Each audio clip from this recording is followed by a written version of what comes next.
नमस्कार, capital TV में आपका स्वागत है। क्या कभी हम ये सोचते हैं या इस पे कभी हम लोगों ने दिमाग लगाया कि स्कूलों में हम हिंदुस्तान के संस्कार, हिंदुस्तान के ट्रेडिशन, हिंदुस्तान के इतिहास, हिंदुस्तान के धार्मिक ग्रंथों को क्यों नहीं पढ़ाते? एक ऐसा सवाल है जो हर व्यक्ति के दिमाग में उठना चाहिए। वो इसलिए क्योंकि दुनिया में ये शायद अकेला मुल्क है कि जहाँ का एजुकेशन सिस्टम वहाँ के ट्रेडिशन से ही अलग है, उसको जुदा कर दिया गया है। बचपन में ही आपको आपके इतिहास और ट्रेडिशन से काट दिया जा रहा है, ऐसा हमारा शिक्षा व्यवस्था है। अब एक नई बात लेकर आए हैं PIL मैन अश्विनी उपाध्याय जी, आपका बहुत बहुत स्वागत है। मैं इनसे सवाल करूं उसके पहले एक बैकग्राउंड दे देता हूं। पूरे हिंदुस्तान में 3 लैंग्वेज फार्मूला चलता है, मतलब स्कूल में 3 लैंग्वेज पढ़ना लाजमी है। उन लैंग्वेजेस में क्या पढ़ाया जाता है? लैंग्वेज ही पढ़ना है तो क्या हम ऐसी चीज़ों को पढ़ सकते हैं जिससे बच्चे के दिमाग में हिंदुस्तान के संस्कार, हिंदुस्तान के ट्रेडिशन, हिंदुस्तान के इतिहास और सबसे बड़ी चीज़ कि ऐसी चीज़ों को पढ़ाया जा सके कि हम हिंदुस्तानी होने पे गर्व कर सकें, उसके व्यक्तित्व में भी निखार आए और एक संस्कार हम इन लैंग्वेजेस के माध्यम से दे सकें। ये मसला थोड़ा जटिल है, इसलिए इनसे ही पूछते हैं क्या फॉर्मूला लेकर के आप आए हैं। देखिए मनीष जी, अपराध कम करना सरकार की ड्यूटी है। राइट। अपराध इस बात पर डिपेंड करता है कि बच्चा क्या आंखों से देखता है, क्या कान से सुनता है, क्या मुंह से भोजन करता है। ठीक है। स्वास्थ्य ठीक करना सरकार की ड्यूटी है, सब लोग स्वस्थ रहें। स्वास्थ्य इस बात पे डिपेंड करता है कि बचपन में हम क्या खाते हैं, क्या सुनते हैं और क्या देखते हैं, क्या पढ़ते हैं। अल्टीमेटली हमारा जो करैक्टर है इस बात पे डिपेंड करता है कि बचपन में यानी फॉर्मेटिव ईयर्स जो होता है, जो 14 साल तक माना गया, 16 साल तक का माना गया, इस 15-16 साल में हम क्या सुनते हैं, कैसी बातें सुनते हैं, कौन सी किताब पढ़ते हैं और कैसा भोजन करते हैं, कैसा उसी पर हमारा बिहेवियर डिपेंड करता है। दुर्भाग्यवश हम भारत में अंग्रेजी पढ़ा रहे हैं, फिजिक्स केमिस्ट्री मैथ पढ़ा रहे हैं, जूलॉजी बॉटनी पढ़ा रहे हैं, लेकिन ये पढ़ा ही नहीं रहे कि क्या खाना चाहिए, क्या नहीं खाना चाहिए, क्या सोचना चाहिए, क्या नहीं सोचना चाहिए, क्या देखना चाहिए, क्या नहीं देखना चाहिए, और उसको उस पर्सपेक्टिव से नहीं कर रहे हैं जो हमारे पास हमारा मेन पिलर है। भारत की संस्कृति, भारतीय सनातन परंपरा, भारत की जो सनातन धर्म है, ये पूरी दुनिया में सबने मान लिया, वैज्ञानिकों ने मान लिया, नासा के लोगों ने मान लिया, हमारे इसरो वालों ने भी मान लिया कि हमारे वेद पुराण की लिखी हुई बातें सब सत्य हैं। महर्षि पतंजलि का योग सूत्र है, उसमें आपके पास सारी कैसे खाना, कैसे रहना, कैसे सांस लेना, कौन से व्यायाम करना सब लिखा हुआ है, लेकिन हम अपने बच्चों को नहीं पढ़ा रहे हैं। जबकि right to health fundamental right है, right to education fundamental right है, right to culture fundamental right है, right to dignity fundamental right है, right to identity fundamental right है। संविधान का आर्टिकल 351 कहता है ऐसी व्यवस्था होनी चाहिए कि देश के सभी नागरिकों को हिंदी, संस्कृत लिखना पढ़ना बोलना आ जाए। संविधान का आर्टिकल 29 कहता है कि देश की संस्कृति के बारे में सबको पता होना चाहिए, सबको जानने का अधिकार है। तो हमारी संस्कृति कहाँ से ओरिजिन होती है? वेद, पुराण, गीता, रामायण, रामचरितमानस। कुछ लोग कहते नहीं भारत सेकुलर है, तो सेकुलर है तो आप धार्मिक शिक्षा नहीं दे सकते। अरे भैया, वेद धार्मिक कहाँ से इसमें लिखा है कि तुम हिंदू बन जाओ? कहाँ लिखा है पुराण में कि तुम हिंदू बनो? वो मानवता की शिक्षा है। वेद, पुराण, वाल्मीकि रामायण, गीता, ये मानवता की शिक्षा है। ये बाइबिल नहीं है जो कह रहा है तुम ईसाई बन जाओ, ये कुरान नहीं है जो कह रहा है तुम मुसलमान बन जाओ। कुरान सिखाता है कि तुम मुसलमान बनो, बाइबिल सिखाता है तुम ईसाई बनो। वेद, पुराण, गीता, रामायण कहीं नहीं सिखाते कि तुम हिंदू बनो। दूसरी बात ये, आर्टिकल 344 में लिखा हुआ है कॉन्स्टिट्यूशन में कि सरकार 3 लैंग्वेज सिस्टम प्रमोट करेगी। 344 में, और 351 में साफ साफ लिखा हुआ कि हिंदी और संस्कृत स्पेशली प्रमोट करेगी, स्पेशली। तो पूरे भारत में 3 लैंग्वेज सिस्टम चल रहा है। जैसे यूपी है तो यहाँ बच्चे क्या पढ़ते हैं 8वीं तक या 10वीं तक, हिंदी, संस्कृत, अंग्रेजी। सामान्यतया ज़्यादातर राज्यों में ऐसे ही चलता है। तमिलनाडु में हिंदी की बजाय वो लोग तमिल पढ़ाते हैं। अब हिंदी में क्या पढ़ा रहे हैं, प्राइवेट पब्लिशर्स की किताबें पढ़ा रहे हैं, किताबें छपवा रहे हैं। तो पहले तो लोगों के जो लिखे हुए गद्य पद्य हैं उनको कलेक्शन करा के फिर किसी पब्लिशर से छपवाना, फिर लिखवाना। हम ये कह रहे हैं हिंदी में भाषा ही सीखना है ना, उद्देश्य हिंदी पढ़ के किताब क्या है, भाषा सीखना। हमको हिंदी पढ़नी आनी चाहिए।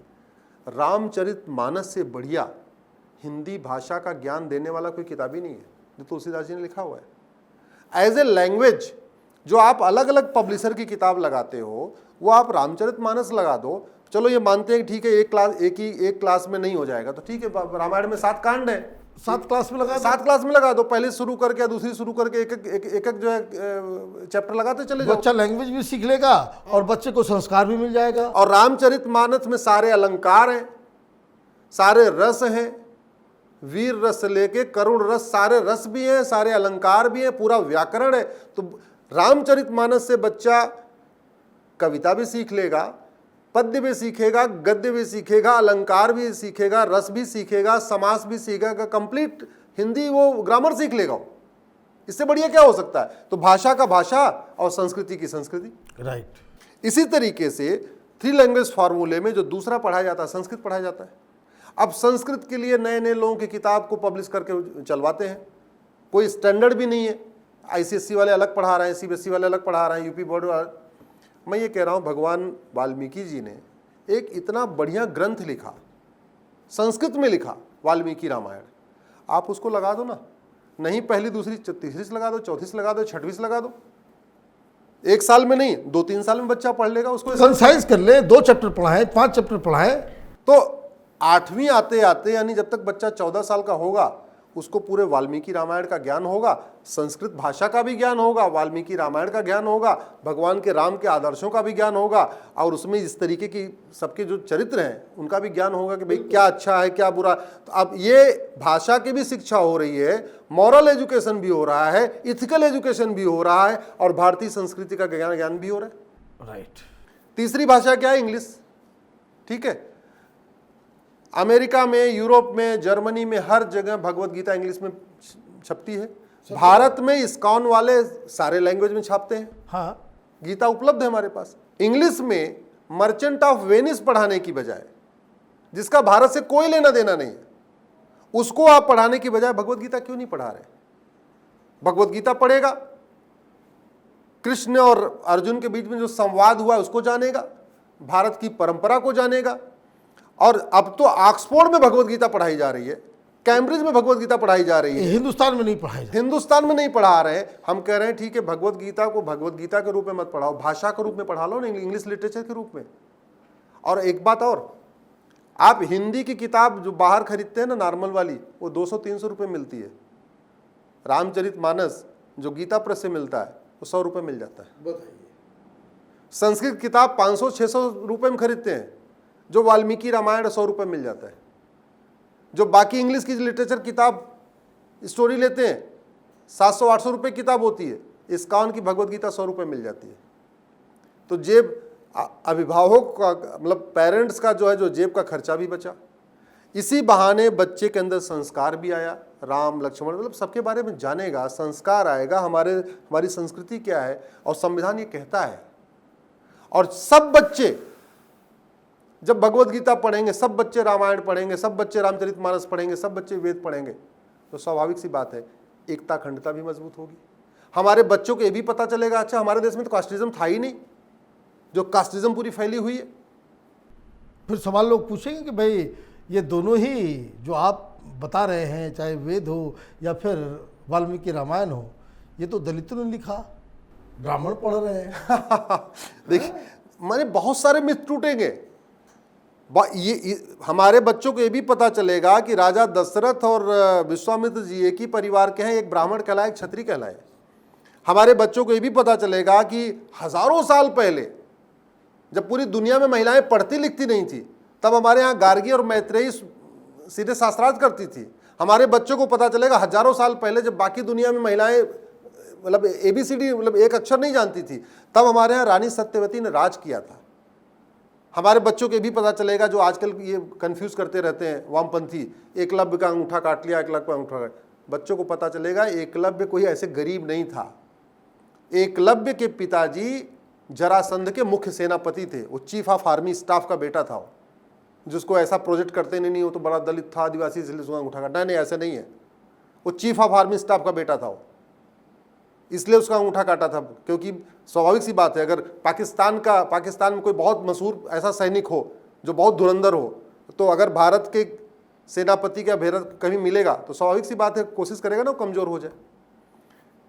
मैं आपको गारंटी के साथ कहता हूं 3 लैंग्वेज सिस्टम में गीता, रामायण, रामचरितमानस और वेद पढ़ाने का फायदा ये होगा, कास्टिज्म खत्म होगी, ऊंच नीच का भेदभाव खत्म होगा, क्राइम खत्म होगा, संस्कार आएगा, क्या खाना है क्या नहीं, जब ये होगा तो बहुत स्वाभाविक सी बात, लोगों का स्वास्थ्य अच्छा रहेगा।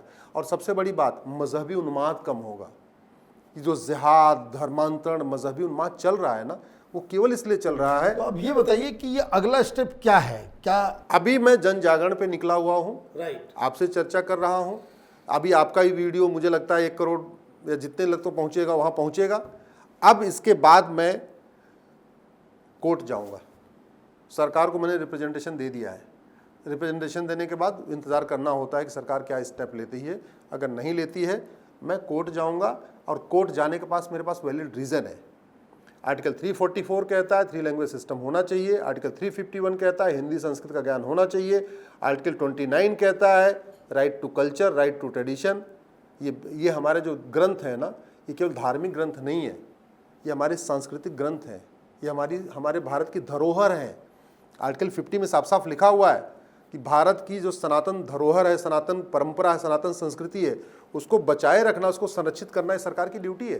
तो ये सारा काम सरकार का। और दूसरा, इसमें कोई बाहर से एक पैसा खर्च भी तो नहीं होना है ना, कुछ नहीं होना है। और बच्चों को स्कूल में ही मॉरल एजुकेशन मिल जाए, एथिकल एजुकेशन मिल जाए, कल्चरल एजुकेशन मिल जाए, और रामकृष्ण के चरित्र के बारे में पता हो जाए, वेद पुराण के बारे में पता हो जाए, तो मुझे लगता है जिस हम राम राज्य की कल्पना लेके चल रहे हैं ना, उसको साकार करना बहुत आसान हो जाएगा। और आज से मनीष जी कहता हूँ, पहले एक नारा था ना, राम लला हम आएंगे, मंदिर वहीं बनाएंगे। हमने एक नया नारा दिया है, राम लला हम आएंगे, राम राज लाएंगे। आपका बहुत बहुत धन्यवाद। आपने बड़े विस्तार से, बड़े अच्छे तरीके से बताया कि ये जो 3 लैंग्वेज फार्मूला है, उससे किस तरह से हिंदुस्तान में सनातन धर्म को, हमारी संस्कृति को, ट्रेडिशन को और इतिहास को बच्चे के दिमाग में डाला जा सकता है। अगर आपको ये वीडियो पसंद आया तो आप इसे लाइक करें, शेयर करें और कैपिटल टीवी को सब्सक्राइब करें। धन्यवाद।